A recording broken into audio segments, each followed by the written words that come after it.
당 창건일을 한 달여 앞둔 북한이 정권 수립일을 계기로 내부 체제 결속 및 김정은 우상화에 집중하고 있습니다. 자세한 세부 내용 전해드립니다. 북한은 대남 비난을 자제하면서도 우리 대통령에 대한 비난을 이어가고 있습니다. 북한의 주장 살펴보겠습니다. 북한이 장거리 미사일 발사를 실시하겠다는 방침을 시사했습니다. 관련 내용 알아보겠습니다. 안녕하십니까. 유니TV 한반도는 지금의 이영아입니다. 오늘은 통일부 정세분석총괄과 박원재 서기관을 모시고 한 주간 한반도 동향 알아보도록 하겠습니다. 서기관님 안녕하세요. 네, 안녕하세요. 네, 지난 9일 북한의 정권 수립일이었는데요. 큰 의미를 지닌 기념일 같습니다. 어떻습니까?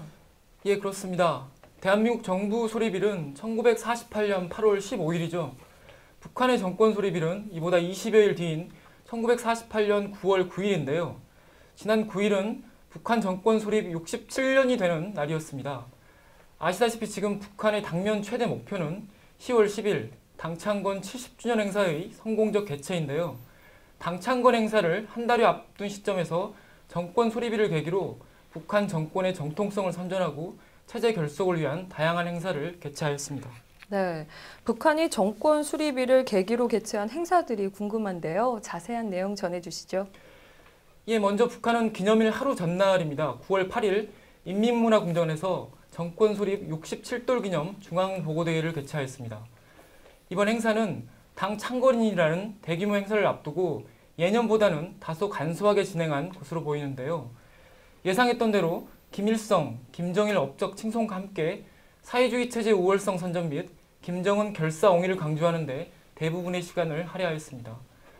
우리 정부나 미국에 대해서는 특별한 비난이 없었으며 최근 남북 고위 당국자 접촉 결과와 관련하여 합의 정신을 귀중히 여기고 북남 관계를 민족의 지향에 맞게 발전시켜 나가자 이렇게 하면서 8.15 합의에 대한 원론적인 이행 의지를 밝혔습니다.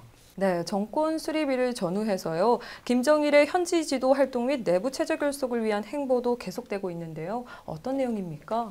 예, 북한이 정확한 일자는 공개하고 있지 않지만 북한 매체는 지난 9월 10일 김정은이 황병서, 최룡해 등 주요 인사들과 함께 태양을 따르는 청춘의 노래 이러한 주제하에 청년중앙예술선전대 공연을 관람하였다고 보도하였습니다. 14일에는 김정은이 완공을 앞둔 백두산 영웅청년발전소 건설장을 현지 지도하면서 멋있다, 그리고 정말 웅장하다 등 발전소 공사에 대한 만족감을 표명했음을 밝히면서 정권 수립일을 계기로 한 대내 결속에 주력하고 있습니다. 한편 북한 매체는 북한 체제가 젊음으로 비약했다, 김정은의 영도하에 그 존엄과 위용을 최상의 경지에서 떨쳐나가고 있다 등으로 김정은에 대한 우상화에 집중하고 있는 모습입니다. 그렇군요. 한편 북한이 남북 고위 당국자 접촉 이후 대남 비난이 감소했지만요. 우리 대통령을 비롯한 당국자들에 대한 비난을 지속하고 있는데요. 예, 그렇습니다. 남북 고위 당국자 접촉을 통한 8.25 합의 이후에 북한 매체의 대남 비난은 현저하게 줄어든 것이 사실입니다. 북한은 대남 비난 자제와 함께 8.25 합의에 대한 이행 의지를 천명하면서 우리 대통령에 대한 실명 비난도 중단했는데요. 다만 그 내용을 자세히 들여다보면 사정이 좀 다릅니다.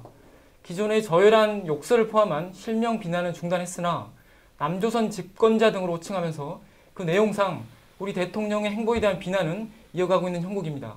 북한은 지난 한 주 동안에도 이러한 모습을 이어갔습니다. 네, 북한이 매체를 통해 거론하고 있는 내용은 무엇입니까? 예, 북한 노동신문은 지난 12일 최근 대통령의 통일외교 관련 언급을 겨냥하면서 체제 통일 개책에 대한 외세의 승낙을 받으려는 역겨운 구걸질이다, 모처럼 마련된 정세 안정과 북남 관계 개선 분위기를 해치게 될 것이다 라고 위협하였습니다.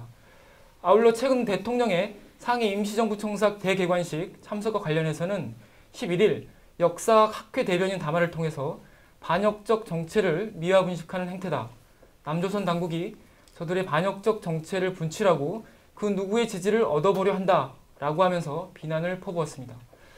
이는 북한 체제 정통성에 대한 선전과 함께 최근 한중 관계에 대한 불만을 내비친 것이 아닌가라는 해석을 낳고 있습니다. 대남 선전매체 우리민족끼리도 대통령뿐만 아니라 통일부 국정감사, 보고자료와 통일부 장관의 언급, 그리고 우리 측 육자회담 수석대표의 방미 등에 대해서도 비난을 하였습니다. 네. 내부적으로는 당 창건일을 앞두고 체제 결속을 강화하고 있는 소식과 함께 대남 비난은 감소했지만요. 우리 대통령을 겨냥한 비난은 계속하고 있다는 소식까지 전해드렸습니다. 이어서 한 주간 대외 동향은 어떻습니까? 네, 주한미군은 지난 1945년 9월 8일 일본군 무장해제를 위해 인천에 상륙했습니다. 북한은 매년 9월 8일 주한미군 주둔과 관련한 입장을 발표해 왔는데요. 지난 9월 8일 주한미군 주둔 70주년을 계기로 주한미군 철수 등 판에 박힌 기존의 주장을 다시 꺼내들고 있습니다.